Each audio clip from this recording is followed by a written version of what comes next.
Oh, wait, Steve, not yet, not yet. You gotta give me a minute, hold on. You're not ready? You're not ready? Tell me when you're ready. I'm not that fast. Give them the countdown like they do on TV, you know. All fingers. Oh, fingers. Okay, you're good. You can start. Okay, good. Welcome to the regular meeting of the Planning Board of the Village of Sperry on Thursday evening, June 4 at 8 p.m. I usually say in the village boardroom, but we're doing it on your computer tonight using Zoom. So we welcome everyone that's with us here tonight. We have 5 items on our agenda. I would first ask for a motion to open the meeting. Is there such a motion? Is there a second? Second. Thank you. All in favor? Aye. Aye. Okay, good. The first item on our agenda is 23 Manor Place, continuation of public hearing for site plan approval for proposed new driveway. I'd like to move that we open the public hearing. Is there a second? Second. All in favor? Aye. Aye. Good, thank you. I guess I really mean, I hope that we're getting to the point where we can see a resolution and perhaps take action tonight.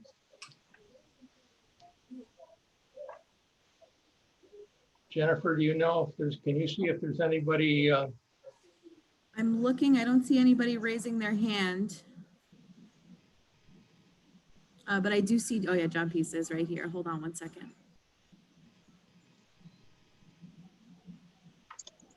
John Pisa too. Yes, I just added him. Oh.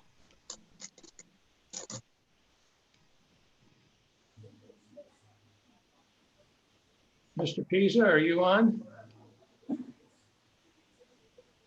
He doesn't, He's muted, yeah. Okay. John, are you there? Yes. Okay, he's muted. Okay, I'm here. Sorry about that. yeah, no, that's all right. Oh, hi. We have opened the public hearing again.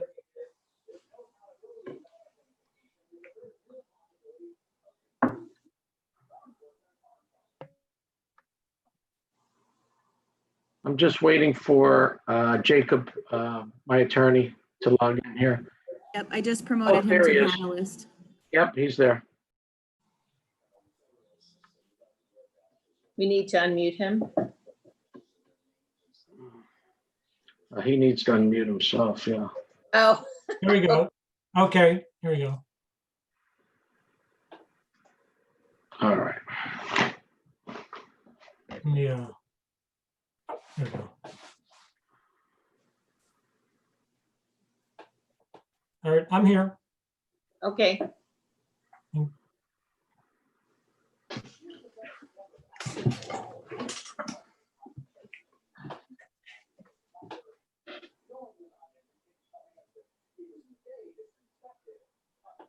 Stephen needs something. Is everybody unmuted now? Tell me.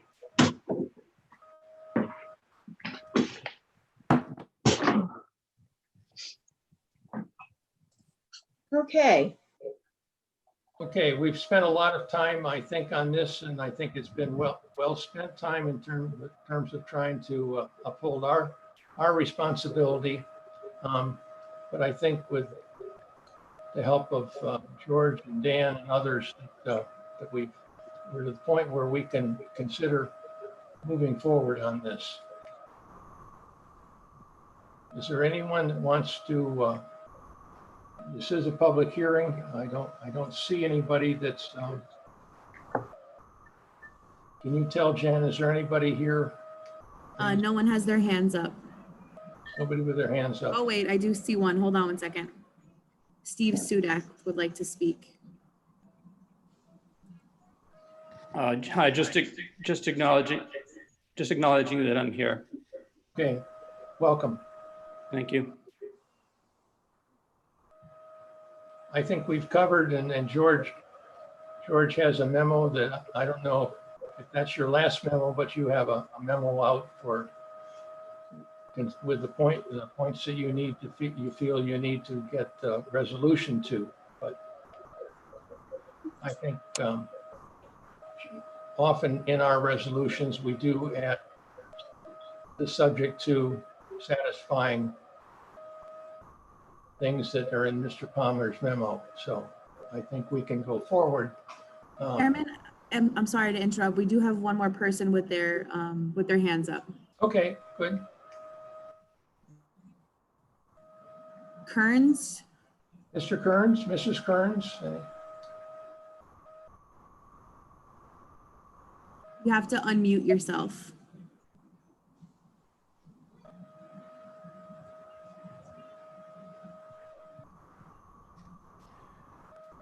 While we're waiting for them, does it make sense for George to just run through the issues in the memo? sure. I mean, George, was it the May 12 memo or was it something today? No, it was the May 12 memo. Oh, okay, never mind. No, No, never mind, I thought it was something new. okay. So just to update everybody, we did receive a response from the applicant's engineer about 9 p.m. last night, which is to her credit for sending something out late at night. Can everyone hear me? Yeah. Okay. There was responses to the memo. I'm not going to say we agree or disagree with it, but I think we're at the point where any final plans are not going to change, where it changes the design intent that I know of. If we stick with everything that's basically on there, which is the standard asphalt, the standard conventional stormwater system, if nothing of that changes between this application and the next application, I would say that, you know, an approval, not approval, a resolution would move this along. Okay. Counselor, do you think it's reasonable for us to go forward? Thank you, Mr. Chair. Yeah, I think it is reasonable, but if you'd like to entertain now the discussion on the resolution, in the draft resolution that had been circulated, would now be an appropriate time to do that, or is that after the public session is closed?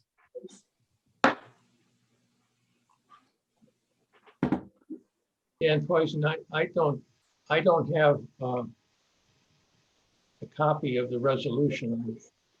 If we are going to go forward, we need to find somebody that has a copy and can read it. I have it, Mr. Chairman. It's on my other screen, so and I can go through those points which are problematic to the applicant. Or What? I don't know. What are you saying?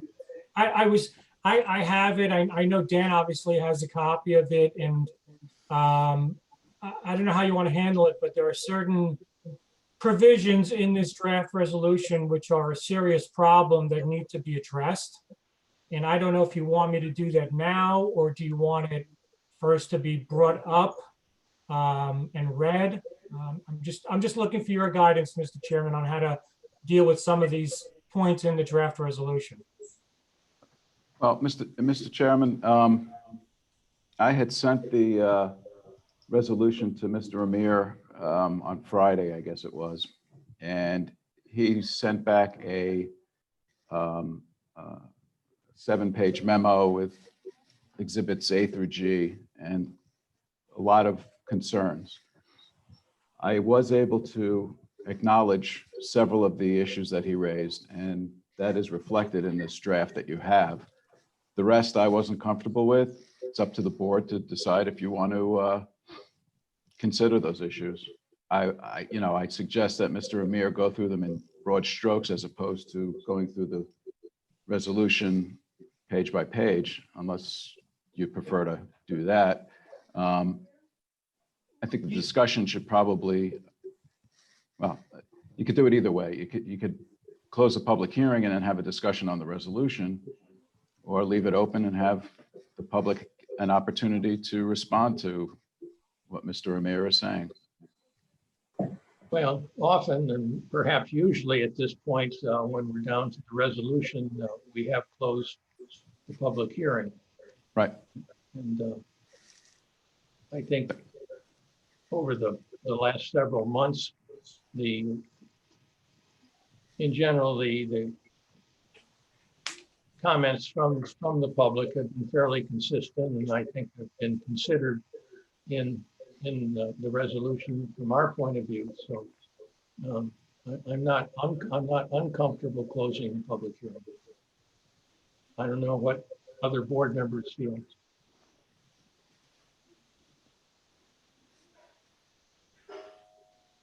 Any thoughts, Mr. Hale, Mr. Lane? I agree. We haven't heard anything new lately. Well, can you, is it possible, or is it too time consuming to give us the high points of the place, of the things that are still in your mind, not resolved, so that we can gauge whether or not they're like within what we normally would accept? I could, if the board would allow, I could certainly do that. And I could start with the broad overview, and then we can talk about specifics if necessary. And I'll try to be, if that's okay, I'll be as expeditious as possible. I mean, if you could be brief, it'll give us a sense of like whether or not. Sure. Well, and I'm assuming you all received my letter, and it was a lengthy letter, but it was important to point these things out. So the first point is the issue of ownership of the paper street. This came up at the last session and perhaps before that. I included the exhibits there to demonstrate that there's no question that the village, and there never has really been a real question, that the village owns the paper street.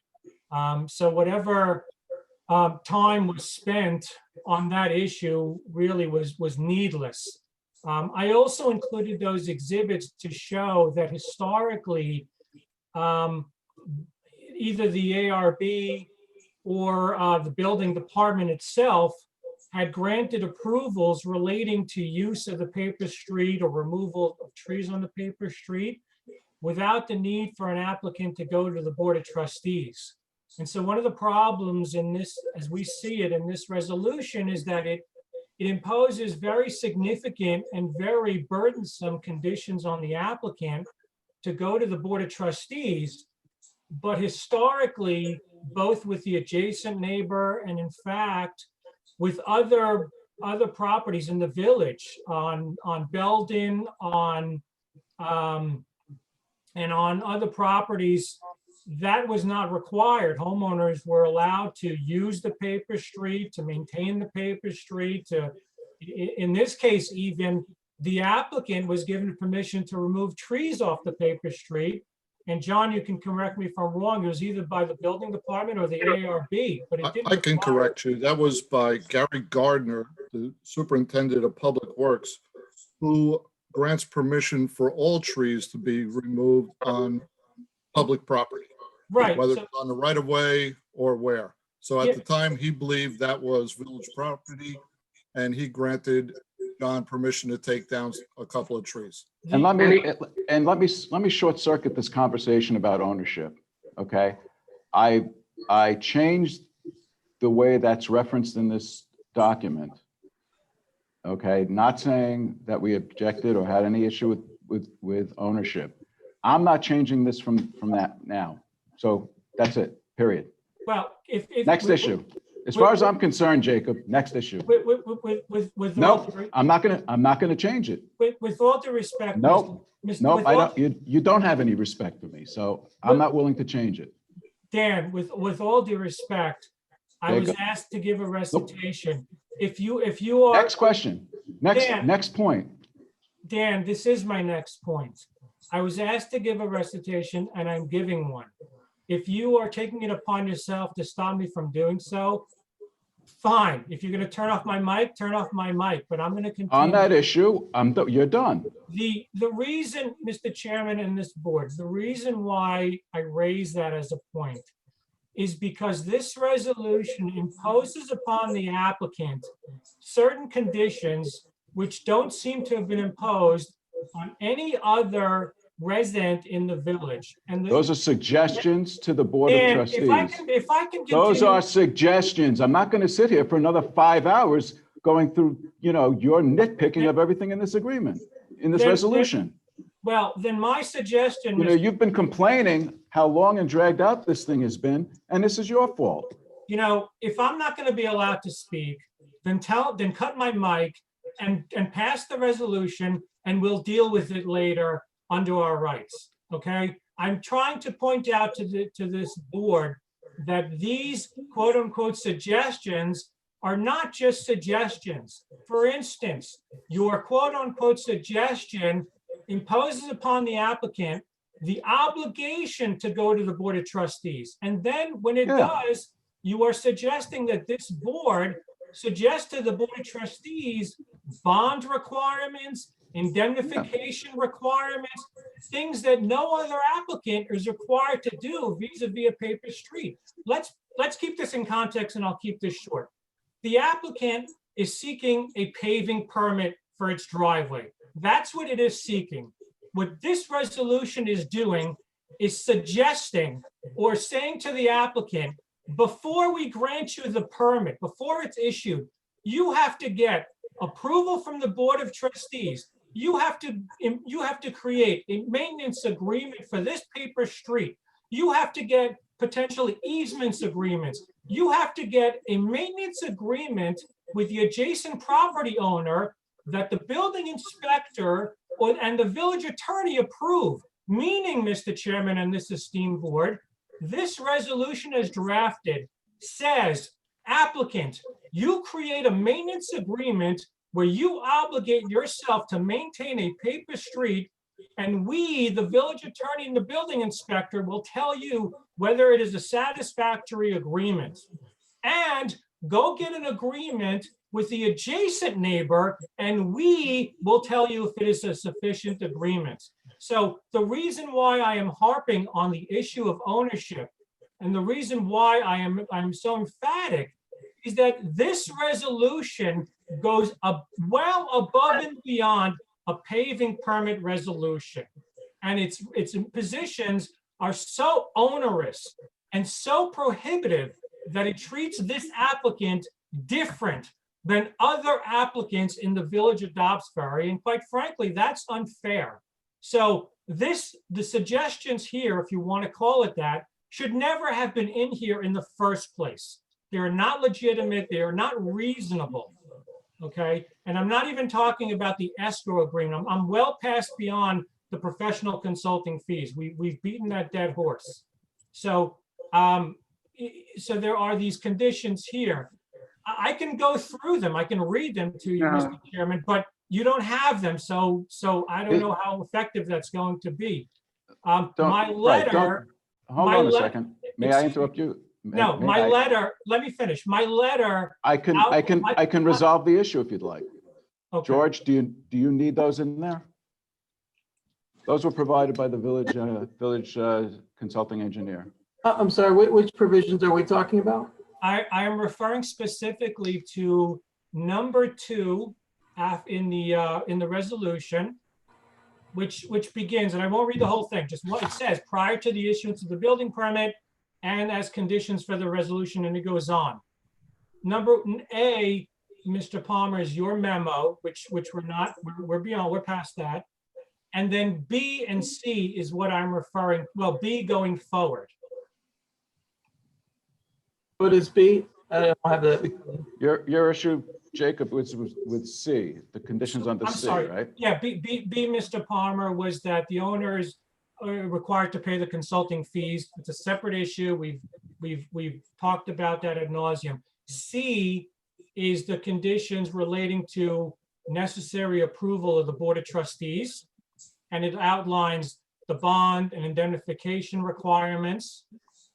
D and E refer to, or D refers to a requirement for a maintenance agreement for the driveway. I'm not quite sure why the applicant should be required to enter into a maintenance agreement satisfactory to the village regarding the driveway on its property. That's D. So if somebody doesn't maintain that driveway, who does? Well, the owner maintains the driveway. In the public right away? No, but that's not what that says. D says that the owners to enter into a legally binding maintenance agreement satisfactory to the village attorney and building inspector regarding operation and maintenance for the proposed asphalt driveway with an indemnity. That's the applicant's own driveway. Could I ask clarification? Is this a pervious blacktop? Is this a pervious sub blacktop? Impervious, and we redesigned it. It's impervious. Okay. It's not pervious. Oh, that's Okay. a good, Thank that's a you. good point, because that was part of it, that was pervious at the time when we started the resolution. So Right. George put that in for 76 Sandrock when it was pervious. It was a pervious blacktop driveway because it needs to be maintained so that it stays pervious. So if this is no longer pervious, then that section is moot. Okay, so 2D is moot. Check Correct. that out. And actually, that goes to the point that you mentioned before. You said nobody else ever had this maintenance agreement. That's not correct either. 70, as Ed just said, 76 Sandrock had a maintenance agreement, and it had to be approved by the Board of Trustees. But Yeah, it but doesn't, but it That doesn't. was apply- for a pervious driveway. So it doesn't apply. That was So- for a pervious driveway. Right, this is impervious. Right. So 2D is moot. Okay, so fine. E, and there are only a few more, actually 3 more. 2E requires the owner to plow the driveway as necessary for safety purpose, fire and police. Now, including, no depositing snow on the paper street. Now, I kind of understand why that's there, but I don't know why it should be there. Every owner has an inherent obligation to keep its driveway safe and passable for fire and police and for other reasons, right? For insurance purposes. So I don't know why that needs to be, imposed in that resolution. And actually, that was in the resolution for, again, 76 Sandrock. Well, I'm not For the familiar. pervious driveway. Oh, for the pervious. No, that wasn't for the pervious driveway. That was for the driveway that was common, that was in the paper street. It was to So- ensure that the owner never required the village to plow that section of road because the village owned it. Well, So, Can I- like you said, you kind of understand but why that's it's not- there. but George- It's there Mr. because, Palmer, Could I just interject something I'm observing here? Mr. Amir is saying Mr. Pizza's own driveway, but it's not his driveway, it's village property. correct. no, Not his own driveway, it's village property, No, let's clarify that, Jacob. which is what you established earlier, Mr. Amir. no, it's 2E says the owner shall plow the driveway. Yeah, but earlier on, you said you established that it's village property, and we're all agreeing about that. Well, But then later on in your conversation, you're saying Mr. Pizza's own driveway, but it's not his driveway, it's village property. Now, It has to Steve, be maintained by somebody. Wait, let me hold clear. on. The one portion, Steve, the one portion where I have to make a turn to get down, to go onto the village property, there's a small little portion that would need to be paved of village property. That is not owned by me. But the rest of I would say 90% of the driveway we're talking about to be paved is owned by me. So Okay, so if you want to include a small agreement that I have to keep that small portion of the village driveway that adjoins my property paved, that would make common sense. I don't think there's any agreement there. Disagreement. I don't No, think there's John. any disagreement. John, I think, and Ed, you can correct me if I'm wrong, but my understanding was this was intended, that it was intended that you as the adjacent property owner and your neighbor are responsible for the maintenance of the paper street. Okay, so the agreement that we put forth, that was agreed upon in the Supreme Court, is that the portion of the paper street that adjoins my property, I'm responsible for maintaining the village property. The portion that abuts Mr. Healy, my neighbor's property, he's responsible for maintaining that. And that's clear in the agreement that was submitted at the Supreme Court. Right. And Is so that that's what you're George referring to, was- Dan? And this, George yeah, was so, just so trying this to is make it clear that the village is not going to plow and maintain that. the paper Yes, street. yes, correct. Yeah, that makes common sense. We could put something together for that. Wait, Okay. I'm sorry. can Sure, I- Jacob, go for it. Wait, there is an agreement between Mr. Pisa and the adjacent neighbor. This resolution, the way this language impedes on that.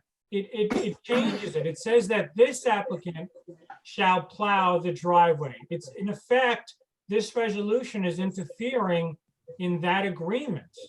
So, you know, it No. does, because No. hold on, because what, if I may respectfully, because the adjacent property owner will then turn around, look at this resolution and say, well, the village now just imposed upon you. It interceded in our agreement. I mean. Do you follow what he's saying, Dan? Because Yeah, but we're not- Mr. but Healy we're is not- responsible for No, I plowing understand. that I portion. I I will understand. plow the portion on mine. I understand physically what you're talking about, but we can't obligate Healy to plow his portion. It's But you're already not. obligated. He's You're already not. obligated. But we're not a party to that. We can't enforce that. Right, but Mr. Posen, that's what I'm saying. If this resolution language stays, the village is imposing itself by requiring the owner to plow the entire paper street. That's what it said. That's if the driveway that's being referred to is the paper street, it's telling the owner, you must plow the entire paper street. We could put owner and or his assigns. Well, well, no, because it's still the owner. Then how do we make sure the entire paper street gets plowed? Why don't you say that the owner is Adjoining. obligated to meet its contractual obligations? Maybe if we say the owner needs to maintain the portion of the paper street adjacent to his property, just like he would have to take care of the right of way in front of his house adjacent to his property. That makes common sense. Yeah. Okay, That All makes right. sense. all right, that's fine. Jason. Okay, So driveway, just to clarify, Jacob, so driveway with a small d is the paper street. yeah, That's what- maybe that needs to be defined. Maybe I need to say paper It street, just, It yeah, needs to Okay. say paper Okay. street, yes. adjacent to your property. Okay. Can I ask a question?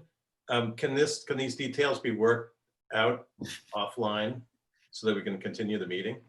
yeah, I just have. I don't think we're gonna get to a resolution because it No, has to be changed. It sounds Yeah, like we I- will. Oh, yeah. okay, never mind. Sorry. I'll mute again. Me too. Two effort first to no refuse pickup on the paper street. I think that's fine. John can chime in after I'm done. 2G states that if it's determined that any portion of the paper street is owned by another property owner, then this owner, the applicant, has to obtain the legal right of that other owner to basically access its property. That seems to be confusing to me because the paper street is owned by the village. So there's no need to include language requiring the applicant to obtain, approval for access by an adjacent property owner. See, I'll tell you why it's not moot. And I'm not convinced that the village still owns that paper street by virtue of its being demapped.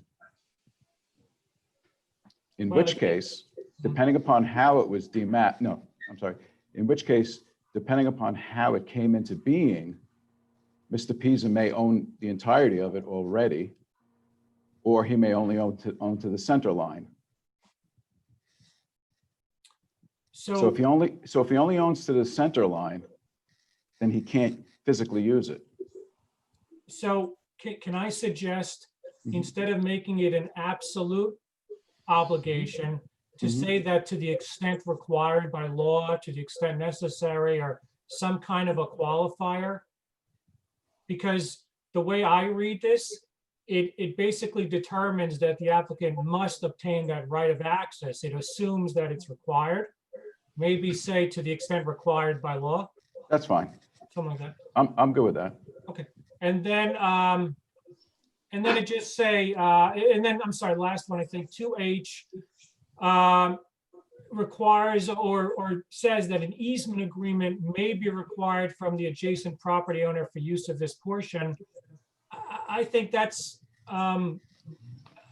between the owner and the adjacent property owners. I think it's sort of self-evident, right? That if, Well, it is, except I don't think, is your easement agreement recorded? yes, Yes.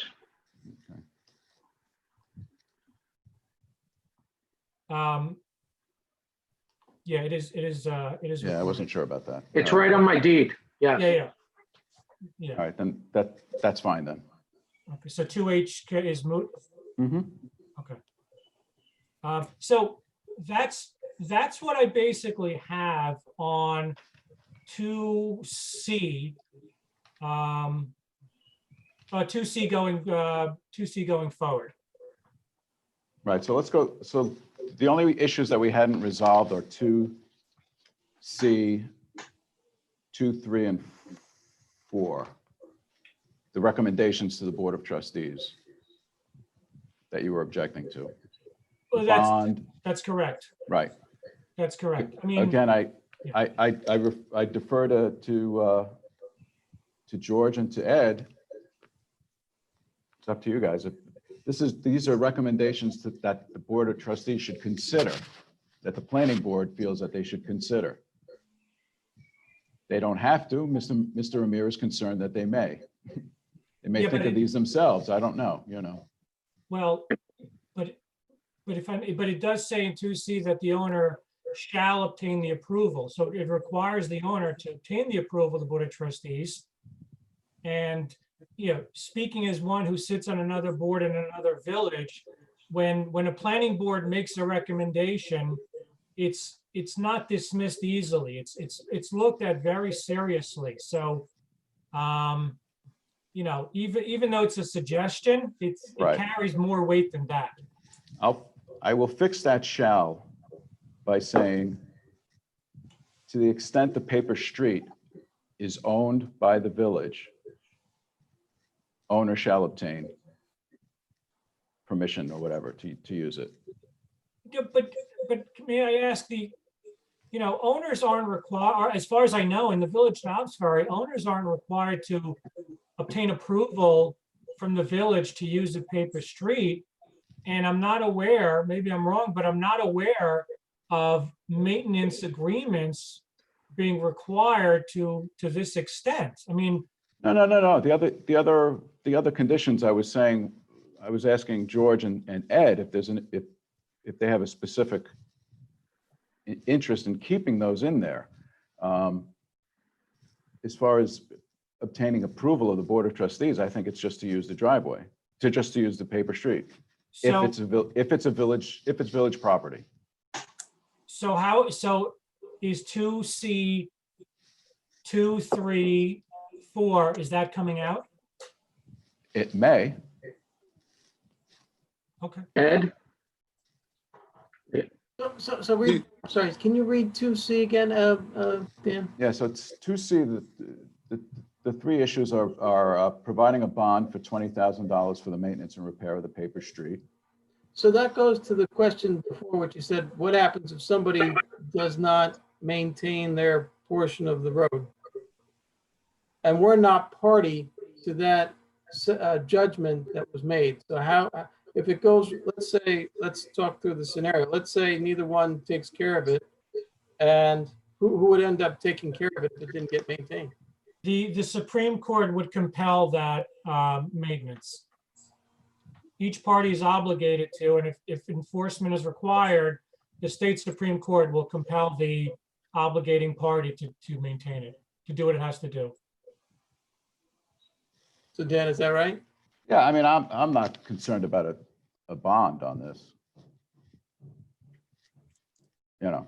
So if that's that I- bond was the mechanism to compel maintenance. So if somebody didn't maintain it, then the village would have the right to call on the bond and maintain it. If there's another mechanism, such as if we're relying on this this settlement or the stipulation as the mechanism to ensure that it's maintained, then and you're accepting of that, then that's fine.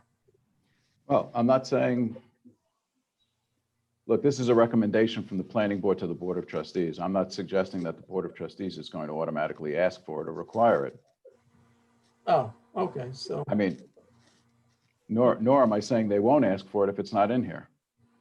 Well, Dan and George, I do have an agreement with Mr. Healy that specifies that to the extent of which our properties adjoin the paper road, we're responsible for maintaining it. And that agreement's not recorded. The easement is recorded, but that's not. No, it is recorded. It's recorded in the record. No. It's not recorded with land records. Well, we can have it recorded. That's. So I can have it recorded, Dan. I can have it. So a purchaser of property wouldn't know that exists. It's recorded it's recorded in the Supreme Court record. Wait, hold on a second. The easement is recorded, and I have to look at the easement language, but I don't know if it refers to the legal proceeding, then that's notice to the subsequent purchaser. But we can have it recorded. That's really not a problem. Yeah, we could record that, Dan. It should be recorded. I think it should be. I mean, I went through a lot of effort to get it. Tremendous effort.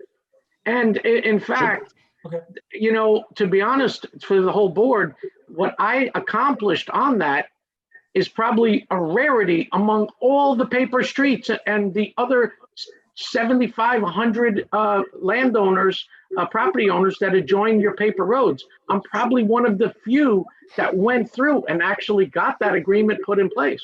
So then this is a unique paper street. Not necessarily. I have a question, guys. So how is this different than if somebody wants to put a retaining wall in the right of way, and we put language in the resolutions that says you are responsible for maintaining that retaining wall inside the village right of way. We do that. We've done that a number of times since I've been on the board. I mean, this seems like a similar infrastructure maintenance issue. Well, this is a driveway. I mean, but it's a structure that you are building on village property. Yeah. Well, on the portion that's village owned, I'm paving that extra little portion of what's already paved. Correct. Yes. I have a question for the other board members. If we come up with a resolution this evening, will you know what you're voting on? So I don't see why we're spending time on this. If it's going to take another hour to figure this out, it would be better to do it offline. I mean, what do you think, Steve Hunter, Mr. Chairman? Yeah. Oh, you have to unmute your mic. Well, I think it's interesting to hear the discussion. I think it's one that hopefully could be dealt with offline, and we could deal with it at our next meeting. I mean, we were hoping we would get further ahead tonight, but. Okay, no, I think that's valid. Sure. I mean, it is interesting learning about paper streets. I just was concerned that, if there's a resolution, I wouldn't be sure what we were voting on. So that was my concern. Anyway, okay, I'm gonna mute myself again. No, fair enough. Chairman, we do have somebody else with their hand raised, Lynn Sudak. Want me to put her on? Yes, we'll get a new voice here. Dan. Mute. Okay, I just. Can you hear us? Yes. Can you hear me? Yes. Thank you for recognizing me. I just have two questions. If and when this resolution is approved by the board, will it go before the Board of Trustees? That's my first question. And my second question is, was there any discussion as to making a recommendation to the Board of Trustees to put a limit on the use of the paper streets such that it would only be able to be used to access the existing property? Because that is, as you all know, what we in the surrounding neighborhood are most concerned about. Not the access to the paper street itself, but that the access will only be used for access to the existing house and not for any further development on the property. And again, I want to just point out something that makes this paper street somewhat unique, I think, is that it is in a part of Dobbs Ferry that in the vision plan is called the Knoll. And the reason why the paper streets in the Knoll were demapped was specifically for the purpose of decreasing development or discouraging development off those, the use of the paper streets for further development. So in other words, it was to discourage further development. And again, historically, Mr. Pisa has been looking toward further developing this property. So that was my question. Thank you.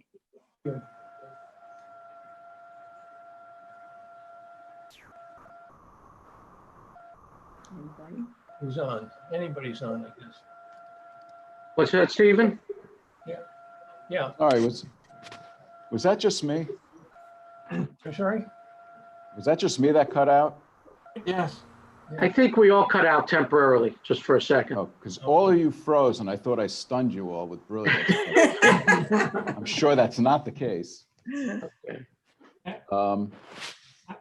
I don't know in this agreement whether there are other issues that the board would be particularly interested in from looking at it from a usage point of view and so on. I think that's the legal side of it. I think it's something that we leave to Mr. Posen. I mean, Right. just to recap it, I mean, I think the resolution, I don't know if, I believe most of the board members did get a copy of it. And I think we resolved most of the items that were kind of in dispute, and we came up with resolutions on them. So if anything, it's pretty much the resolution would allow me to pave my driveway. And I would have to seek approval from the Board of Trustees to pave the small portion of the paper road that's owned by the village that abuts my driveway, a very small portion. And basically, we're going to utilize the existing agreement, maintenance agreement I have with my neighbor, and we're going to file that. We're going to file it. So it is filed to ensure that it will be maintained. So we pretty much resolved everything. We don't have to overcomplicate it. I mean, it's everything that we've been trying to do for 3 years. Hopefully we can resolve it tonight. The agreement with your neighbor doesn't cover maintenance on the portion that's new that comes off your property in the back, so. Right, no, it does say that we're responsible. There is language in there that says we are responsible for the portion of the paper road abutting our properties. It's in the language. And Right, so John, it's picking up on that then. So we could put in here as a condition that you're going to have the maintenance agreement with Healy recorded, and that you'll be responsible for maintaining the paper street adjacent to your property in accordance with that maintenance agreement.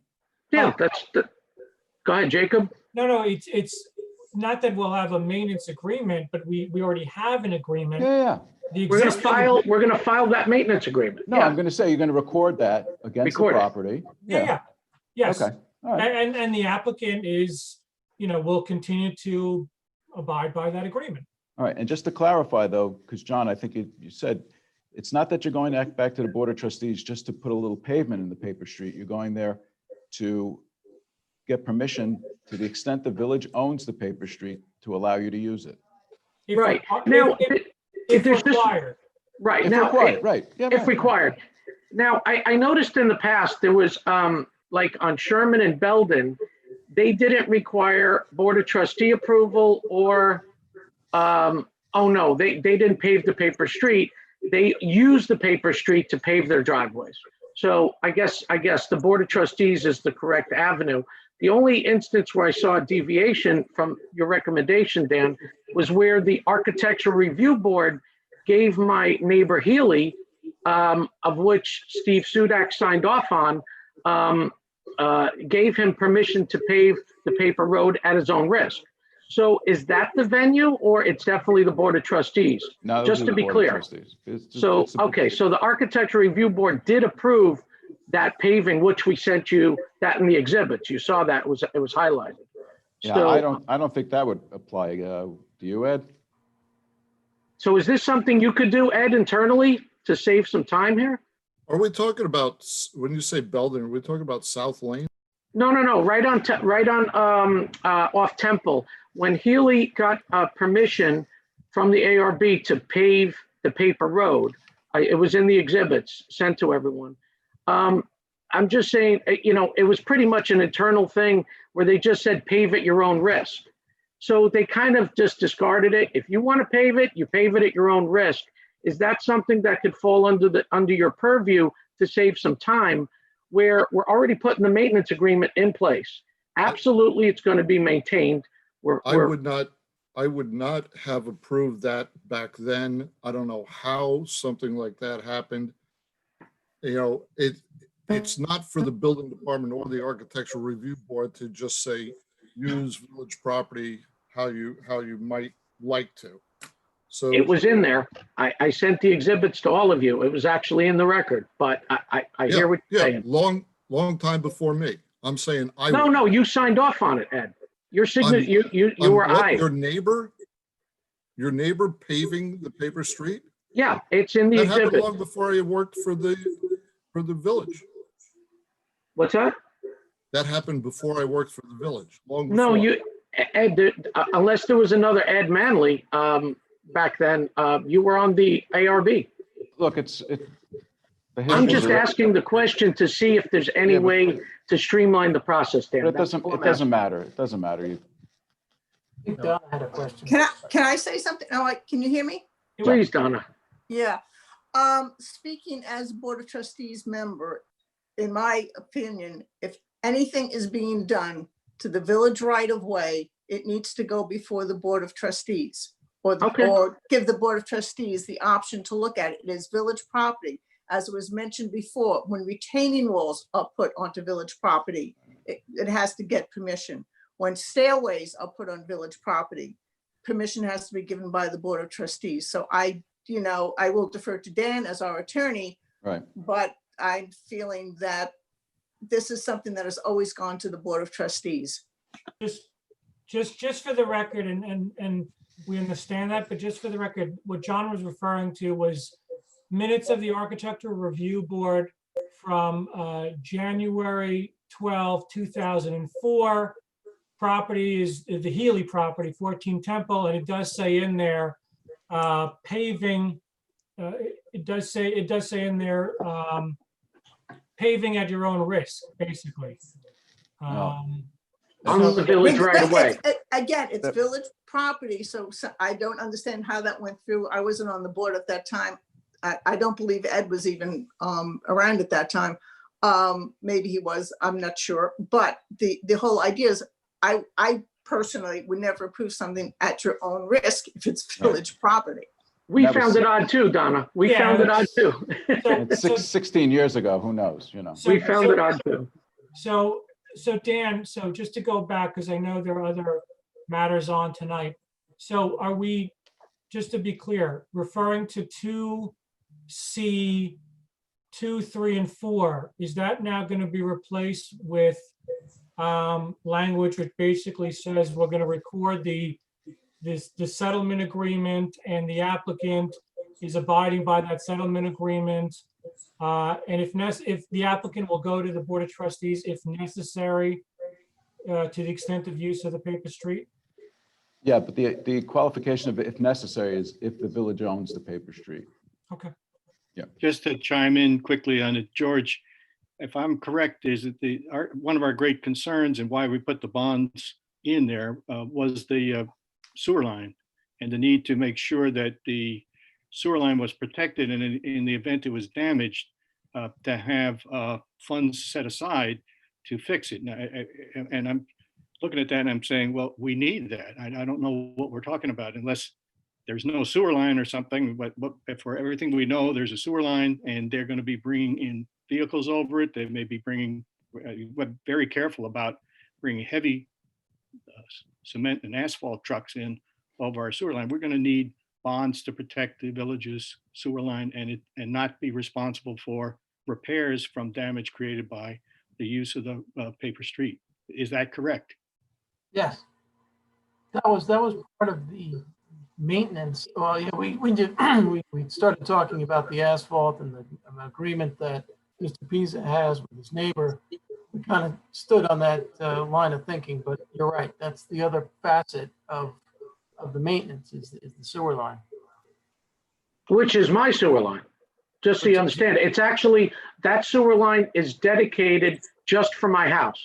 It's not for all the houses on, that adjoin that paper road. It's just for my house. Correct. And that's been in use for over 70 years with traffic over it.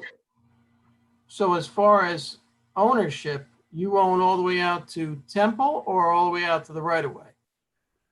As far as I know, my sewer line goes down to, the right of way, turns right and goes out to Temple, and it ties into the main sewer. So that's the point. You're saying that your service line ends at the paper street. So even though it keeps going and you are solely using it right now all the way out to the asphalt street, that portion in there is potentially the village owned. It goes back to that whole conversation of, is it owned by you or not owned by you right now? If it's the village property, then the village owns it. And if it's your Well, could I say, George, when the sewer line goes, say, directly out the front of the house to a named street, a village-owned street, right, the owner of the house that spur services is responsible for that sewer. Correct. All the way to the street? All the way to the street, Ed? All the way to the main. All the way to the main. So if your sewer service, your lateral breaks, you are responsible, not the village, even though it's on village property. So it would be Mr. Pisa's responsibility to replace it. So instead of a bond, we should just put in that, and Dan, we should put in that agreement, I should have an agreement that, that 23 Manor is responsible for the full maintenance of a sewer line. But you already are. But you already I already am. I mean, it's not basically inherent, right? It's not That's normal. necessary. No, I think that what Ed's scenario, he just said from the street, from the house out to the street. But this is not that situation. This is from your house to a right of way. To the main. No, Ed said to the main. To the main. Right, Ed? Ed? He's responsible for the sewer from his house all the way to the main. Right. Yeah, but the main is on Temple. That's just it. That's how you define main. Main starts by the health department, is considered, as soon as you go on the public right of way, is sometimes considered the main. That's the problem. Just for the record, we've been going for an hour here. It's fascinating conversation. I mean, I think we're almost there, Steve. We made a lot of ground, and I appreciate everyone's time. I've only been at this 3.5 years, and I'm so looking forward to getting this done. So. Listen, I think, Jacob, I think we are in somewhat of an agreement, at least conceptually, on these issues. I'm not comfortable, writing it on the fly. I'd like that you and I get together and agree on the language. I'd like the village or somebody at the village to confirm, if we can, if that's a sewer line or a sewer main in the paper street. I mean, we ought to know what we're all responsible for. And who determines that? Well, it's a lateral, but I'll talk to the Department of Public Works about it and get confirmation from them. Just to confirm, because if it is a lateral, then he's responsible for it, as he said, inherently. So it's not an issue. It's not. I'm already responsible, right? That's what I'm saying. That's what I'm saying. So Dan, do you want to continue offline? Yes. In a couple of days, or your convenience, you let me know when, and we can have a conference call. Yes. Okay, great. So have we resolved, so Jacob, are all the issues pretty much resolved conceptually at this point? Yeah. I'm going for a paving permit. The rest of it was somewhat the small engineering items that were still outstanding, George. There was a couple of minor issues you said, which weren't overwhelming. If I remember what you said at the beginning of the meeting, is that correct? They're addressable, yes. They're addressable, okay. And Dan, you said those items, I think you're conceptually in agreement. If the board could vote on allowing the paving, just the paving permit. No, it's too involved. Yeah. For them to vote on that, Dan, it's too involved? Yeah. Well, one thing we probably could do is close the public hearing because it Yes. feels like we've addressed Right. pretty much everything and all the information and the issues that now the attorneys and engineers can resolve. No, with I the agree. resolution. That was in my notes. So. Fair enough, yep. Chairman Steve Sudak just raised his hand.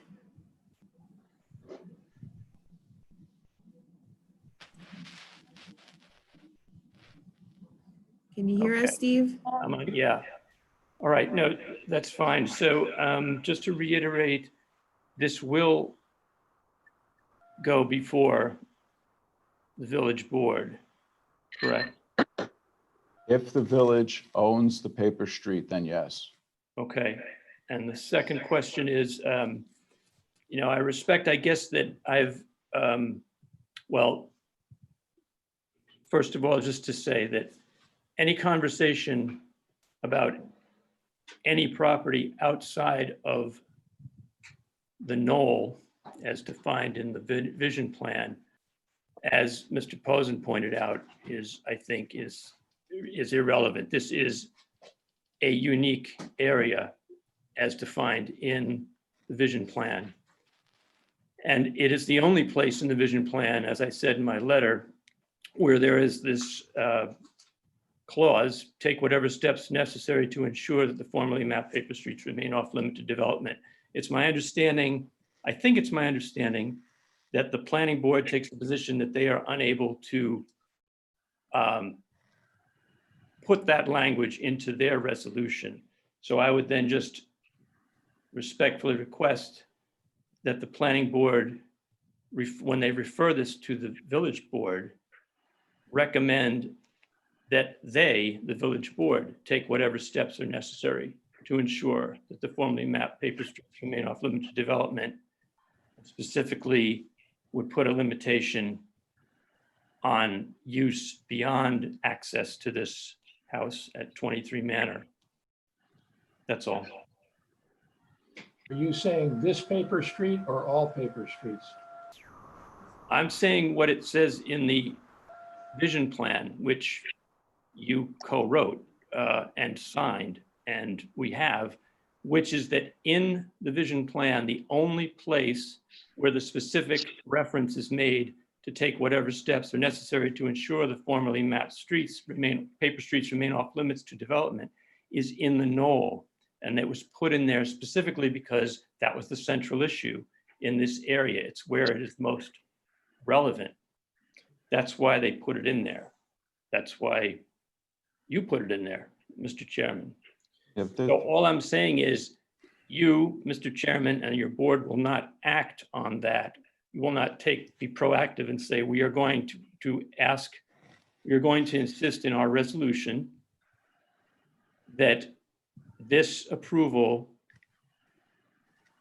does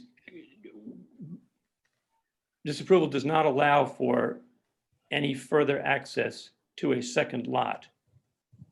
So if this board is not going to do that, my simple question is, you're referring this matter to the planning board. Will you refer it to the planning board with the recommendation that they take whatever steps are necessary? You mean the Board of Trustees? The Board of Trustees, yes. I think we certainly could consider it, yes. Thank you. Can I add that we could just refer to the vision plan in the resolution? Yeah. The requirements in the vision plan. Yeah. Thank you. Like I've said in the past, anything that's passed on a on a village-wide basis, I would be obviously compelled to comply. And I have no objection to that, as long as I'm not singled out, among the other people that are adjoining paper roads. It's fine. We could say consistency with the not a matter- vision plan. Yeah, I mean, it's not a matter of singling out particular owners, but there are each neighborhood in the vision plan has its own set, because there's so many unique neighborhoods and that's very different neighborhoods, not particular owners, landowners, but different neighborhoods had different priorities brought to the fore in the vision plan. If I'll admit ignorance, I'm not as familiar with the vision plan, so I guess if we're gonna have some things, Dan, to discuss offline, can we include this as one of those and we could flesh it out? Yeah, because it's going to come back to the board for a vote anyway, so yes. Okay. Okay, so I recommend that we continue this at the next meeting. Mr. Chairman, is the public? Yeah, I was going to say, do you want to close the public hearing? Oh, yeah, I'm sorry. Yeah, all right. I move we close the public hearing. Is there a second? Second. Second. All in favor? Aye. Thank you. Thank you.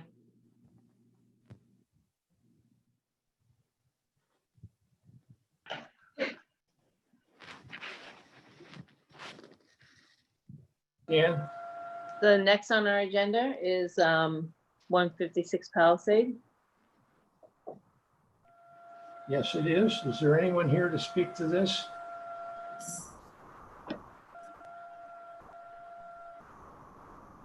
And I have to take John. That's good.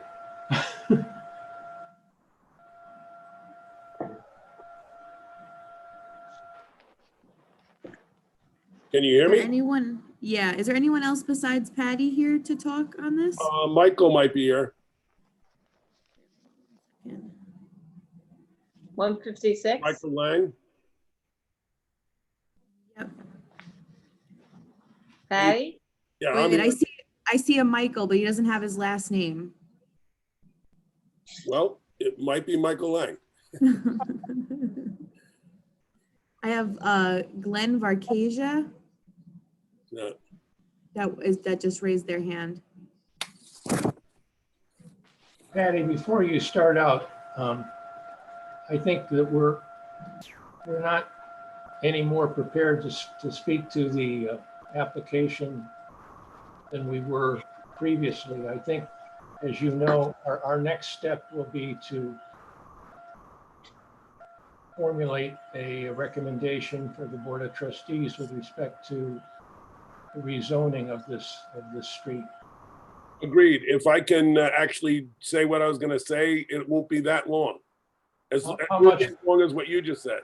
How long is not too long? A minute. Okay.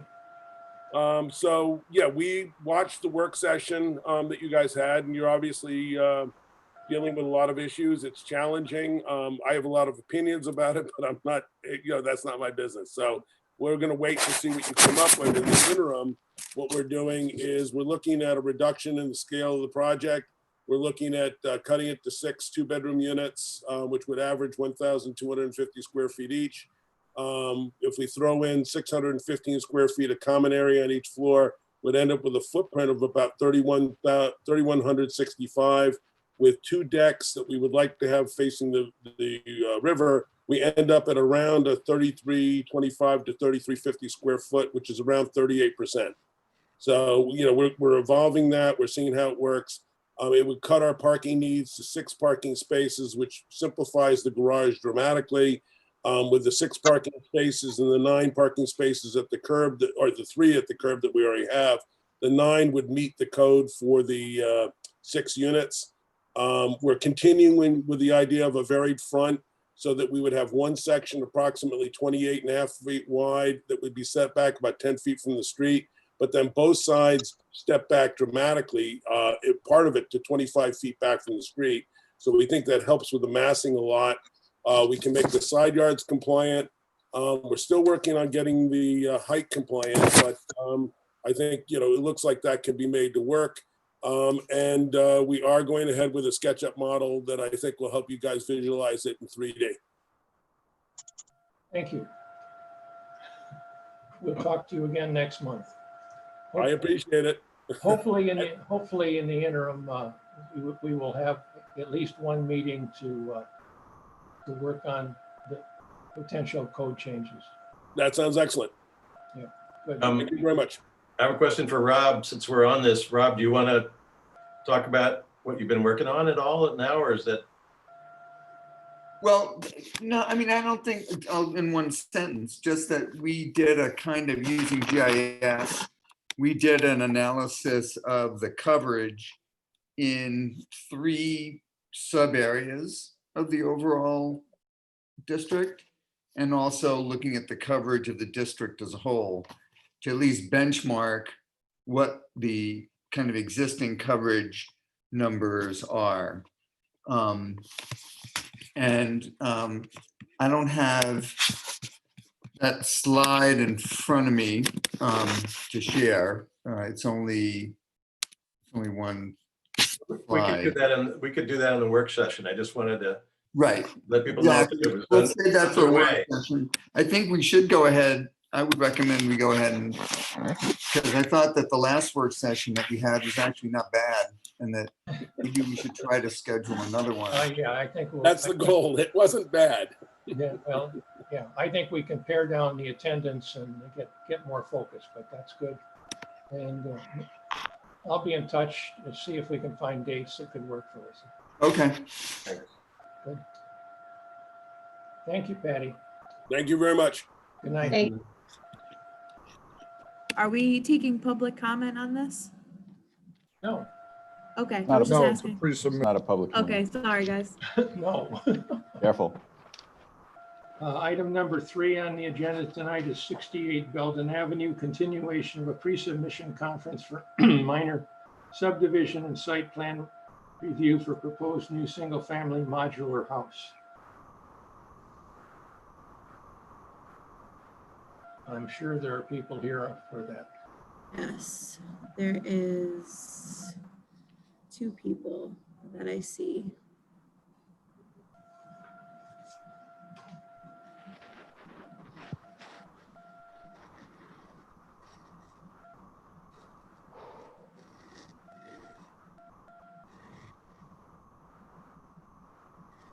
To 3. All 3 of them raised their hands. You have to unmute yourself. Hello, this is Mark Prisman. Hi, Mark. Hi. Jennifer, how do I bring up the slides? I wanted to quickly take the board through. Okay, so I made you a panelist. So on the bottom, there's a green button. When you hover over it, it says share screen. Okay. And then as soon as you click that, you should be able to share your screen. My voice isn't good. Okay. Low register. This one. All they hear is. There you go. You're good. Yeah. Let me make this full. Okay. Good evening. Good evening, members. I'm Mark Prisman, and sitting here with me, near me, is my wife, Roseanne Prisman, and we're the owners of the property at 68 Belden Avenue.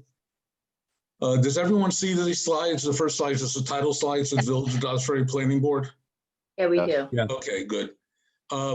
This is a continuation, as you mentioned. We have 2 other members of our team also, Raul Bello, who's the architect, and Joe Ferraza, who is from Westchester Modular, who's our planned builder for the project. We were at the board back on March 5th. We couldn't make it last month because of getting hard copies to the board of the various documents you required. Back then we presented the project, and I know Chairman Hunter was not there, but just real quickly, we had 2 lots. We went through the zoning process. Any variances needed were approved, and we're trying to build basically a small single-family modular home, be approximately 2 bedroom, 2 baths. All the initial documents that were part of the packet that we were given have been given to the building department. And at the last meeting, the board raised 2 issues, which we'd like to continue talking about, so then we can help finalize a final site plan and drainage plan and other things that are needed to move this forward. The board raised a question, and I'll address both of these in a couple slides in a minute. Amount of parking, or not the amount, we have the required spaces, putting the parking off a building in the front of the house, which is the design of the house, and the creation of this walking area along the village's right of way, similar to what our neighbor did to the west.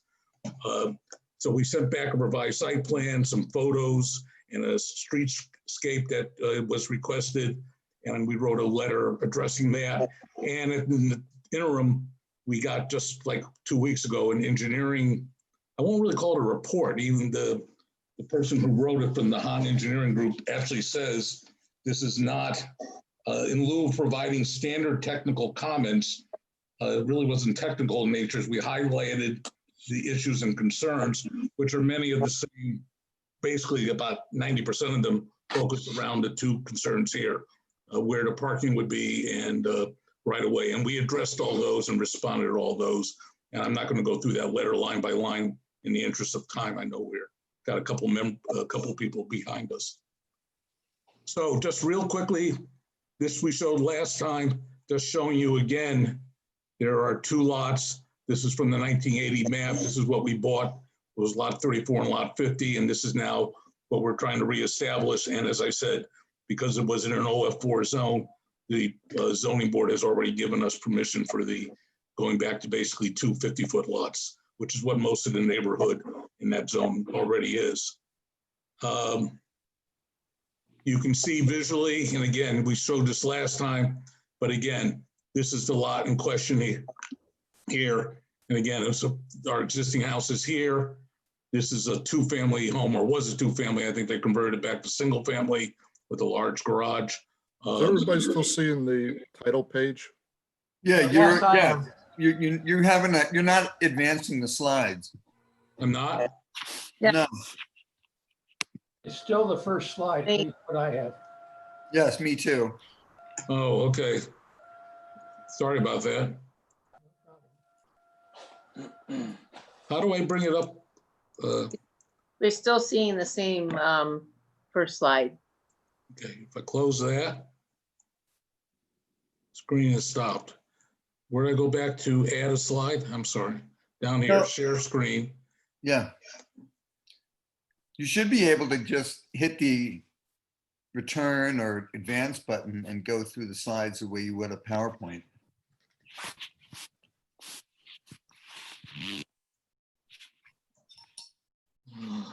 Don't see that. I don't see it as an option here.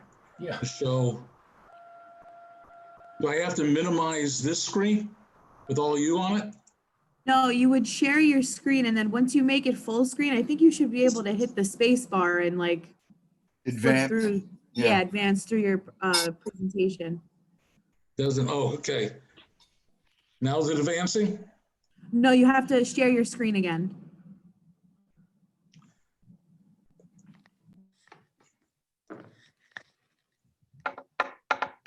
Sorry about that. We've all been doing a lot of Zoom meetings. I can't even get back into Zoom here.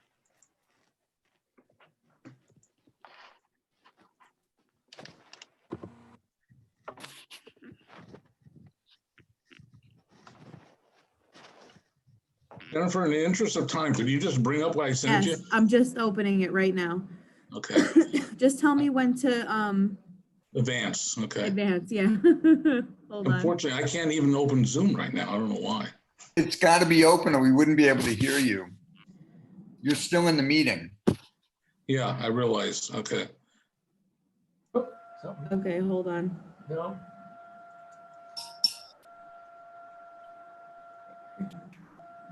Okay.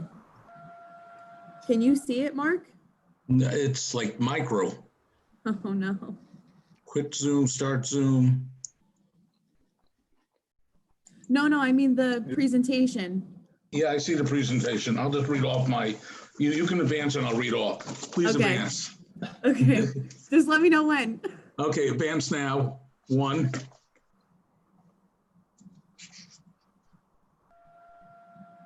I can't, I'm not seeing it. Not yet. Didn't work. It didn't work? Mine says continuation of a pre-submission conference. What does it say on yours? Yeah, Oh, yeah, that's he what said go to the Same next. thing. Go to the next slide. Oh, I'm sorry.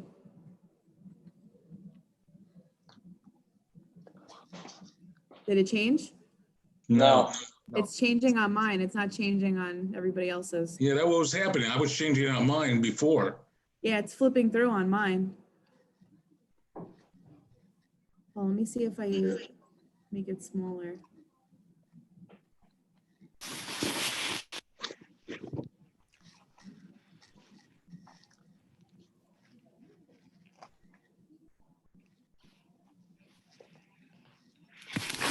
I'm sorry, guys. I don't know why it's not working. Can you see it now? Try enable editing. I can see your cursor moving, but It's not. you're not advancing the slides. How about if you go to the navigation bar in the far left? Over here? What's over here? See, you should go to view. You see at the top it says view Yeah. go to that and it'll give you a choice of slideshow from beginning. Yeah, I clicked the slideshow button at the bottom, but it didn't, Jennifer, did you open the Here file? we go, from beginning. Click from beginning. Enable editing. is it changing? No. Yeah, how about The hitting slide, it's up on mine. I'm flipping through the slideshow right now. That's why I don't understand why it's not showing on. So Jennifer, don't open the file, just do your screen, share your screen. So close the file and just share your screen, then what you see, we will see. PDFs don't really work in Zoom for some reason. Yeah. But I can't, You can't advance. Oh, there you go. did it, all right, I'm just gonna Okay. have to double you click go. on each one. I can't Yeah, see what the slide that is. works. Okay, Okay. thank you, That works. Jennifer. I'm Thank sorry, you. guys. No, thank you, Jennifer. I don't know what happened to mine. It's miniature, but it's okay. I have it here. I can read through it. So as I just said, this slide I just talked to, this was the background on the project. Go to the next one, Jennifer, please. Good.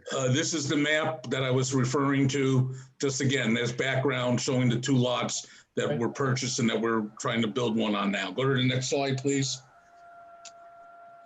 This is the aerial view showing where the lot would be along Belden Avenue. We're across the street from the flats of the Ardsley Country Club, and behind you in the sort of front of that picture, you're looking at a lot of the properties on Maple Street.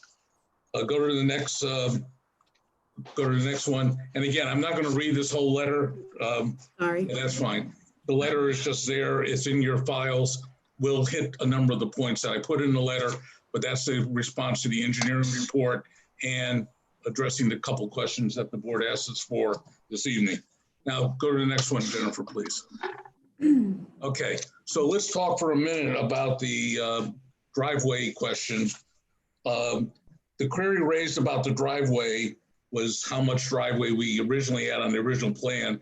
We had a driveway and we were trying to do a turnaround area going into a front car, single car garage in the front of the house. And as I recall, there was some question on the aesthetics and there was some question as to what the other houses along Belden Avenue have or don't have at that point. So we decided to address this question that one or two of the board members were raising, that we would just go to a single width driveway going from the street just straight into the garage. We eliminated a turnaround, and the revised site plan, which is the next slide, shows that. This would be also the picture I have of the houses and the streetscape. Every house from our house going east on Belden, the next, well, all the houses going all the way till you hit Washington, all have driveways along Belden. I mean, it's not uncommon. Many of them are two car or two width, not single width. The engineering report, and someone said, well, what about the visuals of this? If you, and I'll show you in a minute a picture, we've had two cars parked right in that exact same spot, side by side now for 40 years. In fact, we'll be going down to a single width in one car. So if anything, the visuals are going to improve. No one has ever complained. There's been engineers said, what about backing out? There's no problem backing out. We've never had any issues. And then the last question raised by the board, or was suggested, some of the houses, certainly the houses west of us, and even our current house, does not have a front garage, but access is provided from South Lane. For this particular property, this would be further down South Lane. And candidly, we don't feel it's practical, cost effective, because we'd have to start building garages and doing a lot of work back there. And it's not even really safe. And we mentioned some of this to the board. I'm not here to knock South Lane. I think that's one of your paper streets, having heard for the last hour about paper streets. God knows, no one knows who owns South Lane, who maintains South Lane, and and what else goes on. And there's been many, many conflicts there. There's been drug deals there. It's not, plus we want a house that we can drive in, enter the garage, and be inside the house, not one where we park and have to walk 100 feet or 75 feet from the backyard to the front yard. So we really not, it's not so much not South Lane, but I don't see where, and we'll look at the couple of the pictures, a single car, single lane driveway, and if we need additional plantings, we can talk about that. It would be any sort of a visual problem or inconsistent with the neighborhood as it exists. Jennifer, go to the next slide, and then we can take more questions at the end. Let me try to get through this quickly for the board, and then we'll discussion.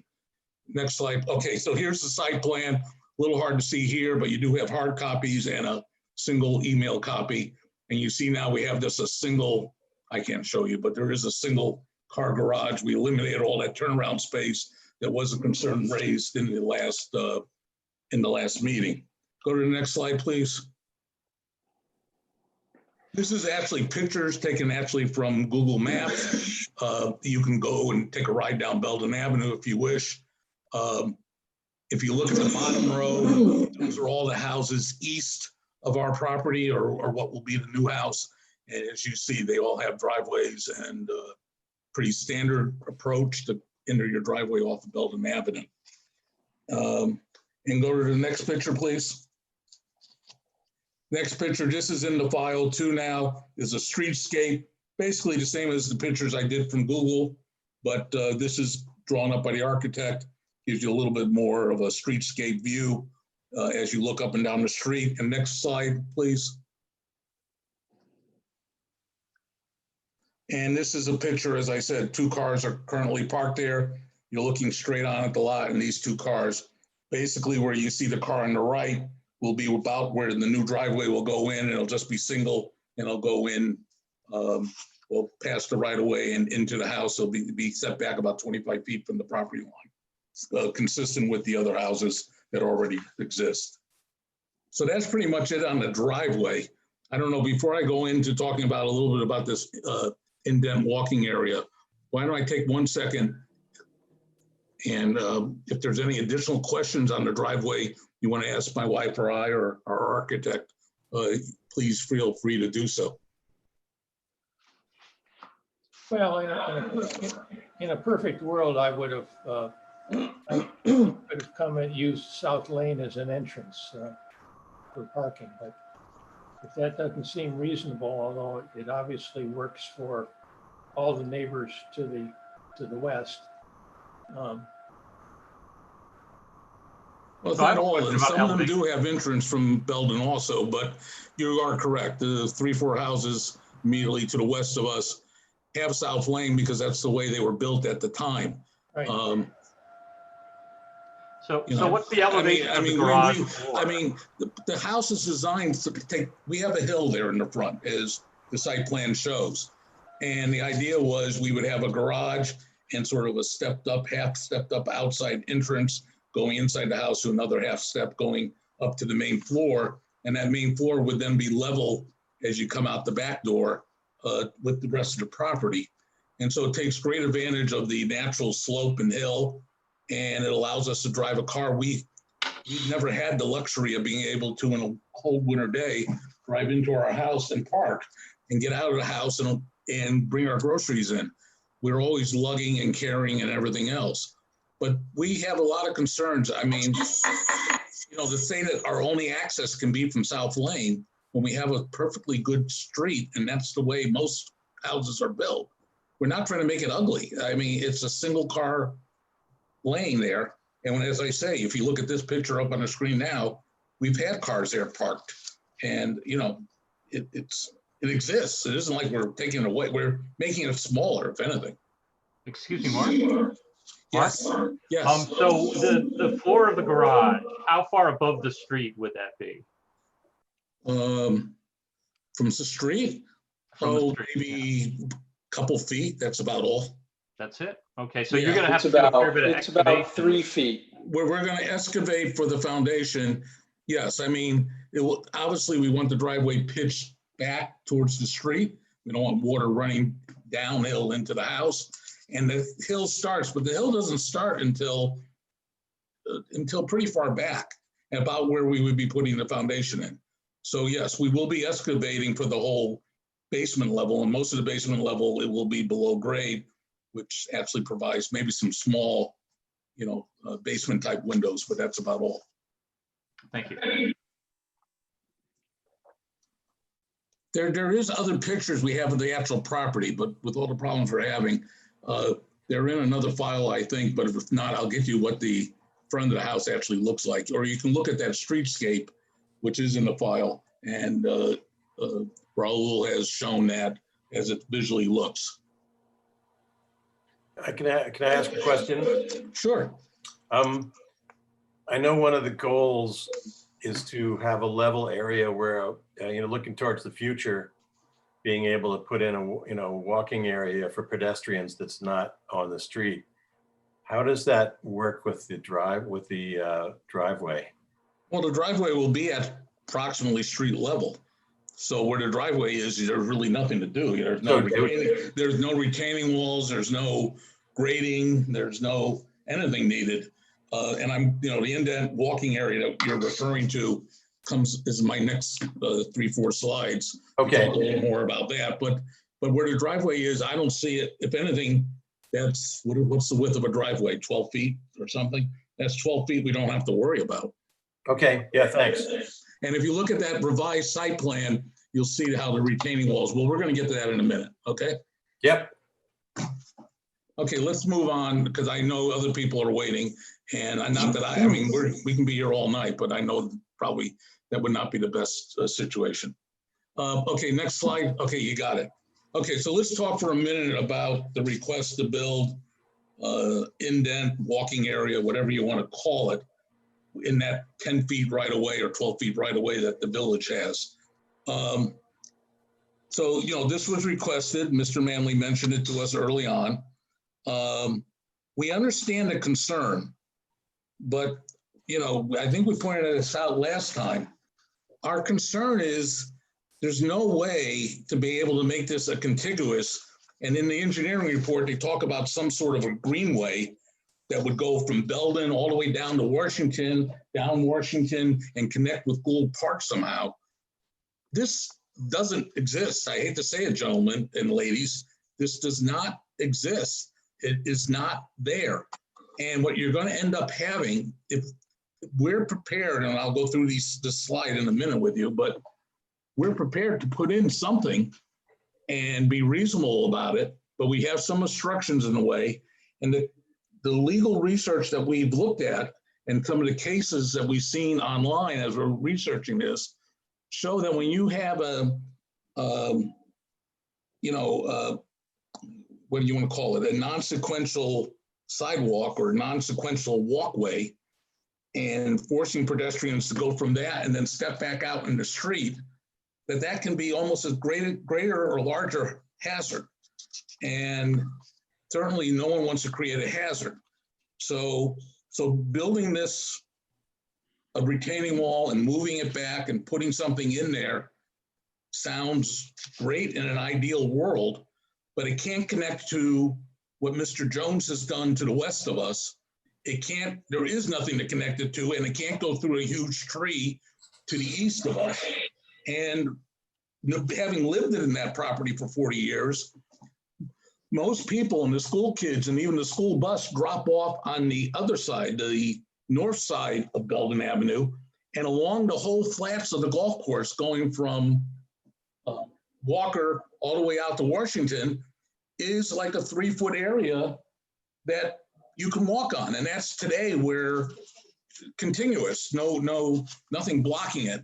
And that's where today most people walk anyhow.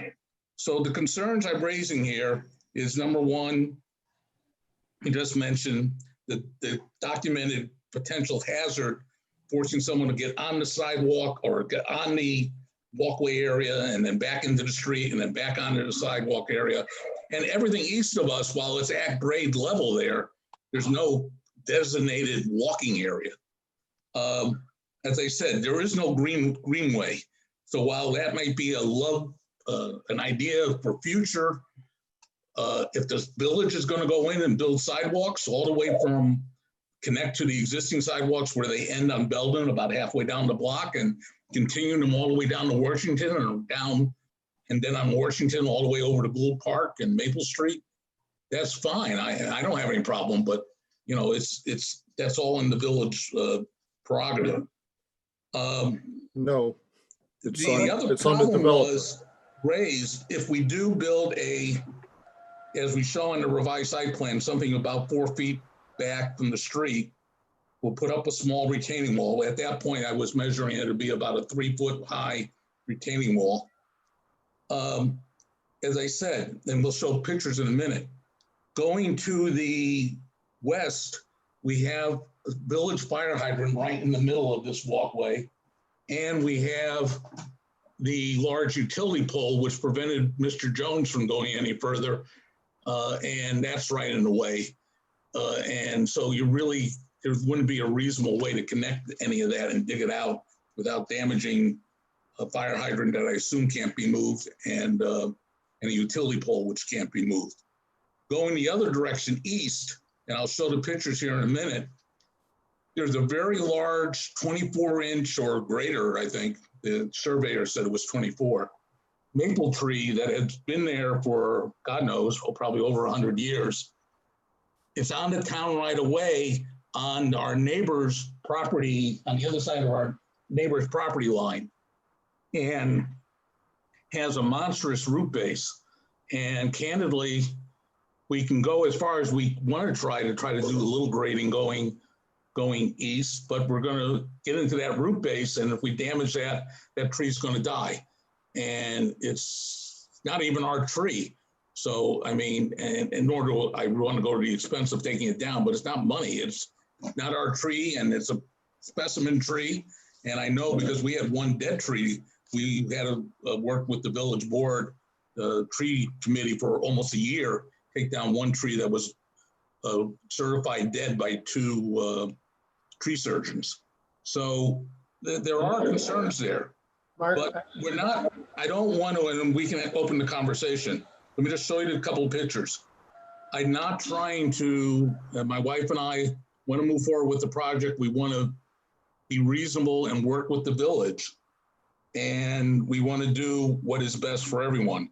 The last question I know that Mr. Manley also raised was, in doing this, if we go back, say, 4 feet, if that becomes the agreeable distance to go back from the street where we can, our existing steps do go right into Belden Avenue for our existing 1880s home.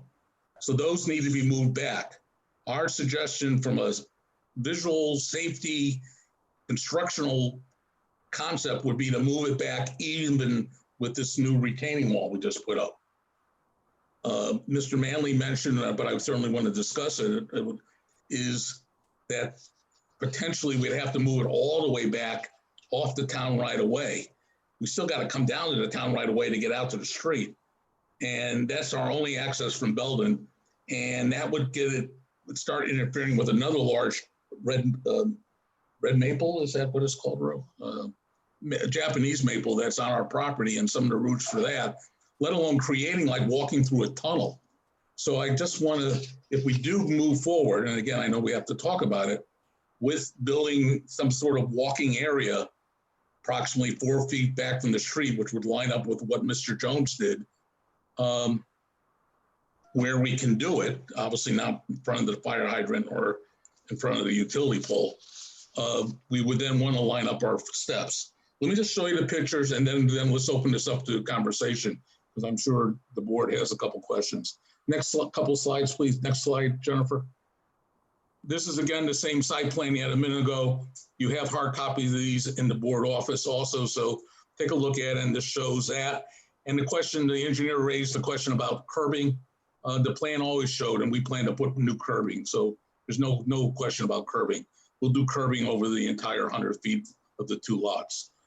Next slide, please. This is the one, you can see the fire hydrant and then to the right where the mailbox is and the utility pole. This is the area, and you can kind of get a feeling right now, this has we planted all this years ago. It's all Pachysandra and graded, but obviously the idea would go back. The problem is I don't know where the lines are around that hydrant. And then as you get closer to that utility pole to connect with the wall on the right, really isn't terribly feasible. You have to leave some distance there. So it would not be, even as we were saying, contiguous. You would have to go maybe to the fire hydrant stop and then start again if you want to do that extra couple feet. Next slide, please. I mentioned a minute ago. The hydrant, could I just say the hydrant should be in the grass area between the curb and the sidewalk. Well, if we can dig around it, I don't know if I can dig around it. It's not, last thing I want to do is break a fire hydrant. I don't know where the water lines go. I assume they come from the street, and they're below grade, but I don't know how much digging you can do around the hydrant. And it will be right in the middle. You'll get a mark out. You'll get a mark out. You call 1-800-DIG. Okay, but it still will be right in the middle of this walkway area you're trying to create. It'll be dead center. It'll be in the grass area between the sidewalk and the curb. We can dig around and get behind that fire hydrant safely. Not my fire hydrants, the town's fire hydrant. That's correct. Not your fire hydrant. I understand, but it's still not creating what someone was saying, some contiguous sidewalk, so you can walk from the high school to Gould Park and never have to step foot in the street. I mean, we're asking you to create a sidewalk on the village right of way as part of your subdivision. So you're going to spend an hour and a half saying why you don't want to do it, but it's going to be. Well, wait, Mr. Manley, just so I understand, are you suggesting we dig back 12 feet and dig out that whole hill? Or are you suggesting we create something like Mr. Jones did, which he only completed in the last 6 months? Mr. Jones is another story. You know, his was approved at another time. I don't know, 8 years ago. It was not wasn't he just the optimum example of what should be done properly. So 12 feet back is your property line. If this board wants to come to a lesser setback for the retaining wall, fine, but the sidewalk should start after the poles and fire hydrant so that you have an area for snow plowing to push there without covering. Wait a minute, hold on. Walkway. Hold on, we're Don't willing to interrupt me while build. I'm talking. Okay, I'm sorry, finish, I'm sorry. So you need to create a sidewalk. Now, the planning board will decide whether it be on your property line or give you some of the village right of way so you don't have to cut back into that hill that far. But your steps to the existing house should start at, the first step should be at the retaining wall and not on the right of way, and then go up from there. And there needs to be a snowplow area from the curb, and you need to stay away from the fire hydrant and any telephone poles. So they Mr. should Manley, be in I that really, grass area. the board, listen, and members of the board and Mr. Manley, in all due respect, to dig back and dig out a hill 12 feet with all the impediments that that's going to be, and then put a huge paved sidewalk to nowhere that then we have to snowplow and maintain is silly. To put a grass walking area so people can get off the street safely is fine. And we're okay with that, and we're willing to work with you. And to put our steps in why we have to go back 12 feet and create like a tunnel. Then you have the problem that your own engineer raised in that engineering report that a 12-foot high, or a 12-foot high, it'll be about an 8 or 9 foot high wall needs fencing on top of it and is unstable. You're trying to do this project with the least environmental impact. It's only unstable if you build it unstable. No, your own engineer said it would be unstable at that height. Said it would be unstable at Excuse me, can I break in here for a second? Ed, what would be the minimum space from the curb to the edge of the inner edge of the sidewalk? So typically you want about 18 inches or wherever that hydrant needs to fall in that area. So you need, and how wide does the sidewalk need to be? It should be 42 inches. So 42 plus 18. So you need what, 60 inches? So that's not exactly 12 feet. So assuming you can make an agreement with the village to maintain that retaining wall that would be in the village right away, you need to just go in 60 inches from the curb. You don't need to go 12 feet. May I say something, please? This is Roseanne Prisment. Sure. I have done research on this, and this is almost creating an attractive nuisance. A non-contiguous sidewalk, which is where the people have to step on, step off, is a hazard. Children would come onto it and then step off into the street to unsuspecting motorists who think that there's a sidewalk. If you want to have a sidewalk plan, it has to be a comprehensive plan that goes from corner to corner. To have it done piecemeal with different various obstacles, such as you have to go around the hydrant. You have to step off to go around the hydrant. You have to step off to go around the big pole. You have to step off to go around this huge maple tree. Is inviting pedestrians to what they think is a safe zone, only to have them have to pop off into unsuspecting motorists, which do come down at a frequent rate at a high speed down Belden Avenue. We have lived there for 40 years. Pedestrians use Belden Avenue all the time, and their choice is to walk where there is no obstacles across the street in front of the flats from Walker Place to Washington. The idea is not to step out onto the street to go around the hydrant and the pole and the tree. It's to be on the other side, on the safe side, on the village right of way, passing those property line. well out of the street. To anything. I mean, think about this logically, people. I invite, when this COVID-19 issue is over, to come take a look at it with us. And the slide that's up now on the other side, look at that huge tree. It's not our tree to take down. You can't dig through that even if you wanted to. Right. This is the most historic tree on Belden Avenue. This is one of the most historic trees. The root, it would be permanently damaged or completely killed by a type of, we were trying to make the least environmental impact possible. I have serious qualms, not only about killing a historic tree, but about creating what I consider is an attractive nuisance by luring pedestrians onto what is a very unsafe space. Now people don't go in front of our house. They don't walk in front of our house because they walk on the flat plane across the street, which they can walk straight through from Walker to Washington. If we start creating these piecemeal pieces, they will be attracted to go on and then come off. And then you have people on and off, jumping on and off. And the motorists will think, they will not know that pedestrians are going to suddenly come off this piece of flat land onto the street.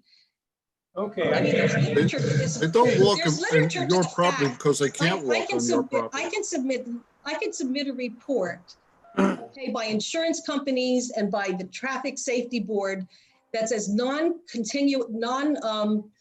continuous sidewalking is a hazard. It's a danger, and communities should not create this. This is different from having a green plan or implementing a sidewalk plan. This is a piecemeal thing, which is very dangerous. No one else is gonna build sidewalks. Two of the houses were just finished in the last year. So they're not going to put sidewalks in. Mr. Jones, whenever you say he got his permission, although he just finished the project in the last 6 months, I mean, he only went back 40 inches. I measured it myself, and he made a grassy area, not a paved area. And he stopped at the utility pole, which is right on the property line. And that has me concerned because I see that people go on there and they can't go on from the house next door.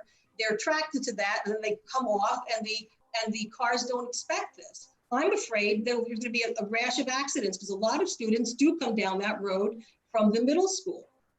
Whereas before, they always went across the street where it's an unobstructed path, a well-worn, unobstructed path from Walker to Washington. Mrs. Crescimont, you've heard Yes. that. I'm sorry, yes? Could I recommend to the board that we all go out and really look at this, get out of our cars, park our cars somewhere on Walker Place, I guess, and walk around here and just get a feel for it. I think.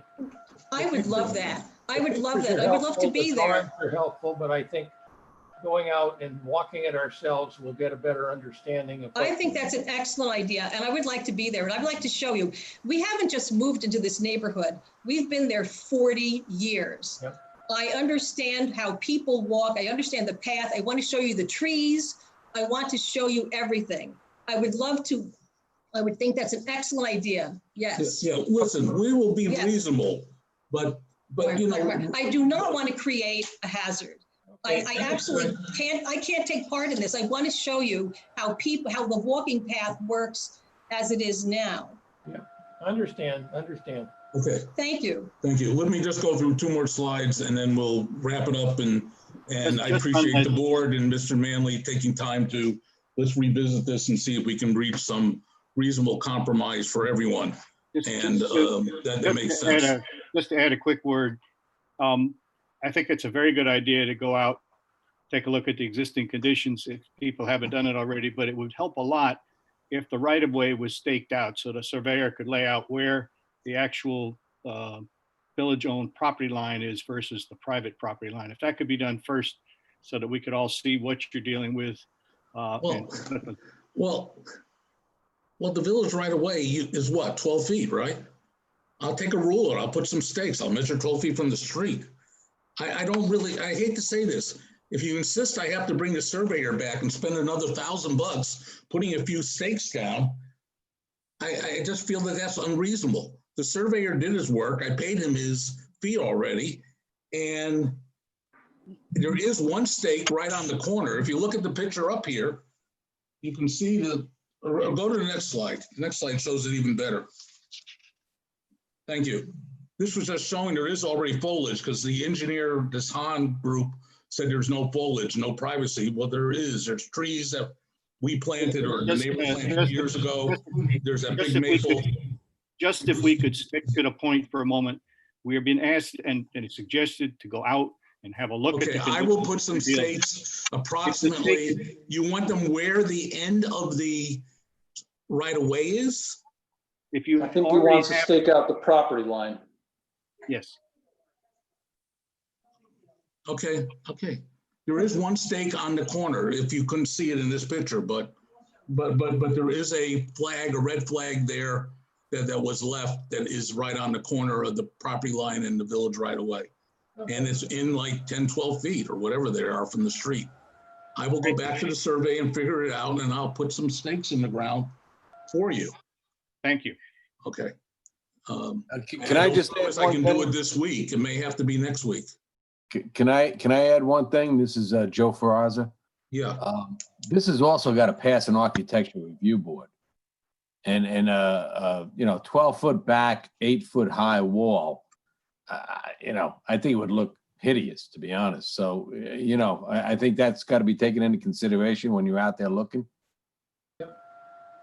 Thank you. Thank you. All I had left, gentlemen and ladies, I can end it here. I have this engineering report. Again, I think we covered the main points. Of course, they want to see the revised drainage, but we need to finalize, are we okay with particularly the driveway, and then we can recalculate the drainage. We had a perk test done, so we have the information now, and we'll sort of course update. The site plan too will update once we resolve these issues. I mean, to revise it and revise it and revise it. Let's resolve the few questions and then we can get it revised and all drawings to you. And if you take the time, you can read my letter and response to the questions raised in the engineering report. I don't think there's anything here that we can't address. Again, we talked already, obviously the sidewalk or indent area is the one that has us most concerned about how we can do it practically, reasonably, not kill and safely, not kill a tree, not create put a fire hydrant in the middle of the walking area. I don't even know, even if we could go behind the fire hydrant, we still got the wall and the hill on Mr. Jones' property. It's one of the oldest streets in Dobbs Ferry. Our house is from 1880. These neighborhoods were not built with sidewalks in mind. So they're really, the environment is not conducive to a sidewalk, even if it were safe. But I maintain that there is a lot of literature about the hazards of non-sequential sidewalking that for the village of Dobbs Ferry to even suggest it, I'm kind of appalled. I'm very appalled. I think it almost rises to the occasion of creating an attractive nuisance. And I don't think anyone wants to do that. On the other hand, across the street is a completely unobstructed path that is well worn from Walker Place to Washington Avenue. And I just hope that, that I can point all this out to you whenever you decide to come. Yeah, we've heard that. Thank you. Thank you very much. Board, is there anything else we'd like to address this evening? No, not me.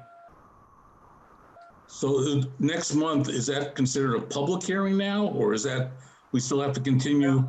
I mean, we want to be able to bring some of this to closure, and I know over the summer, you often cancel a meeting or two.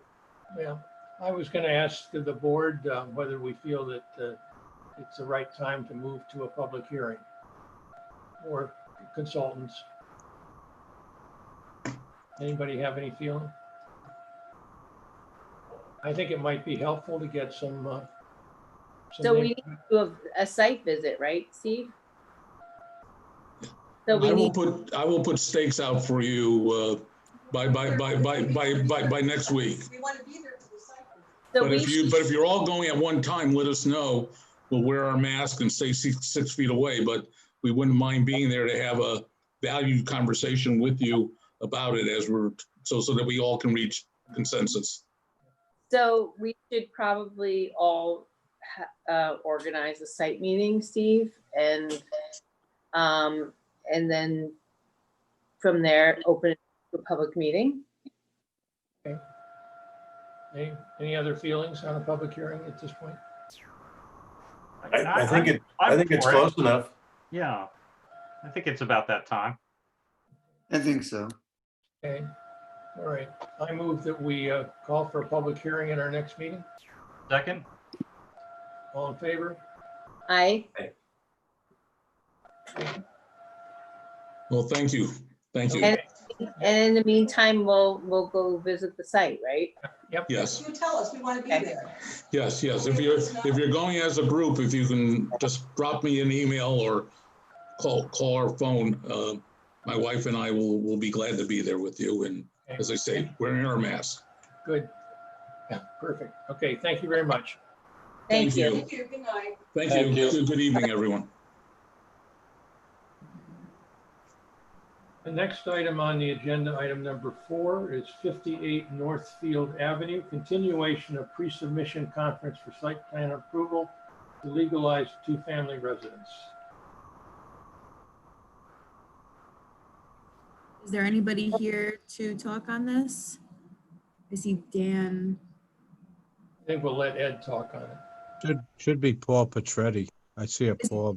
Is Paul, I was gonna say there's also a number too. Hold on one second. Paul, I think it was calling in on a phone number. I'm I'm gonna try and make him able to talk. Hold on one second. Oh, we got a phone up. Paul, is that you? Hello? There's 914-672. I'm gonna try and put the other Paul on. No, I lost it. Oh, he's back. Paul, can you unmute yourself?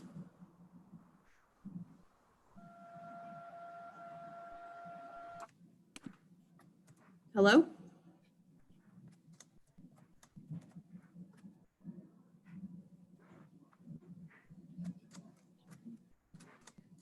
Paul, are you there?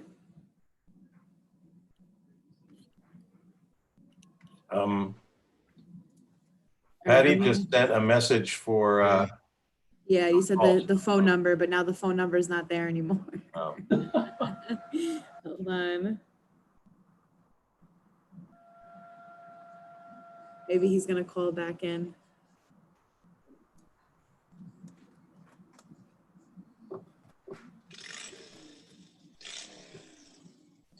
Hey, Ed, can you speak to what's going on here? I gather it's just the parking spaces are being moved? They're expanding from Yeah, he's 2 to 4. trying to call me. I don't know what he doesn't know what he's doing. So, yeah, this 58 has gone to the ZBA. What was happening there was, the owner inherited the house from their father, who built the house. It's was used as a mother-daughter for a long time, and then used as a two-family, paid two-family taxes for a long time.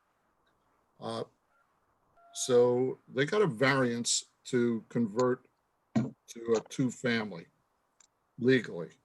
So it's on a 1.5 size lot for the area. So if they were to tear down the house, they could build 2 one-family houses with no problem at all, with property left over. So creating the two-family does not increase the density of the zone.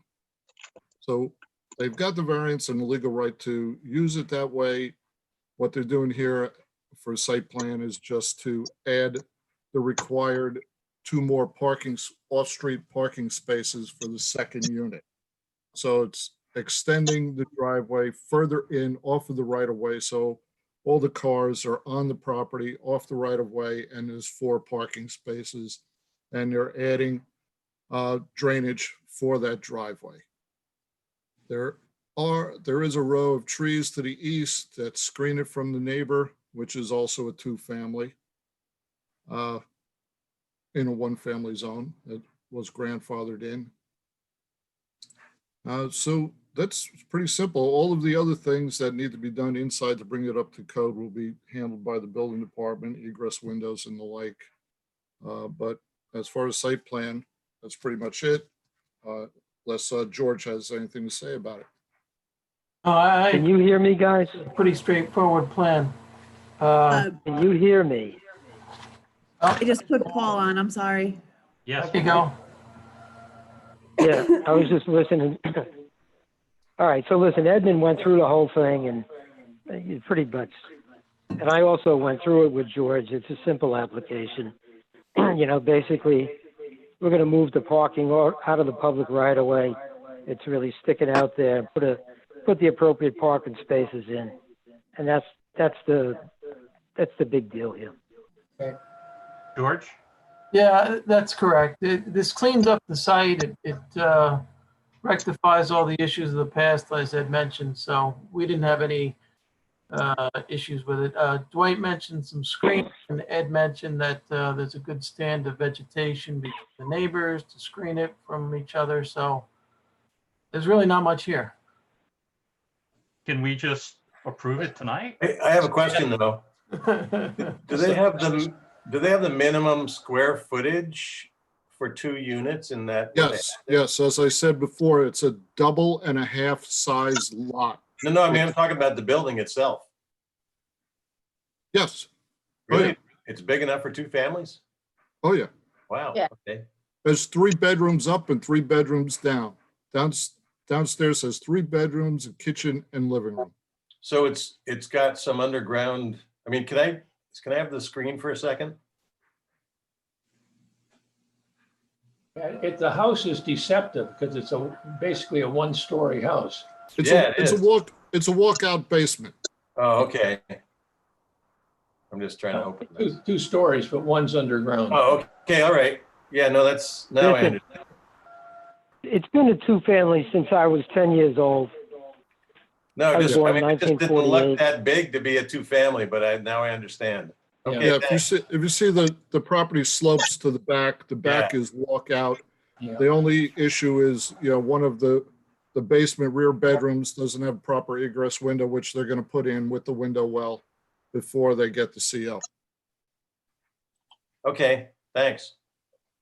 But do we still need to go ahead and set a public hearing? Because typically we sort of came to the conclusion that we ought to hold a public hearing on everything. This is after a discussion of waivers.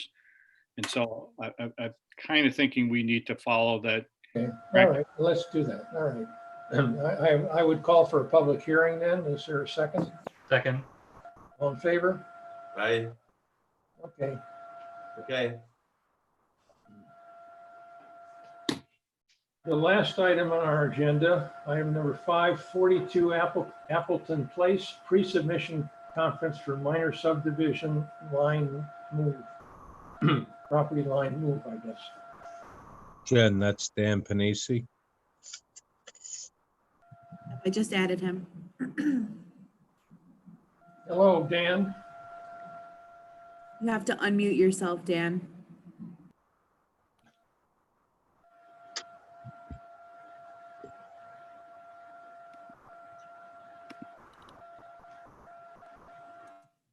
Ed, before Dan gets on, is this something that's waivable?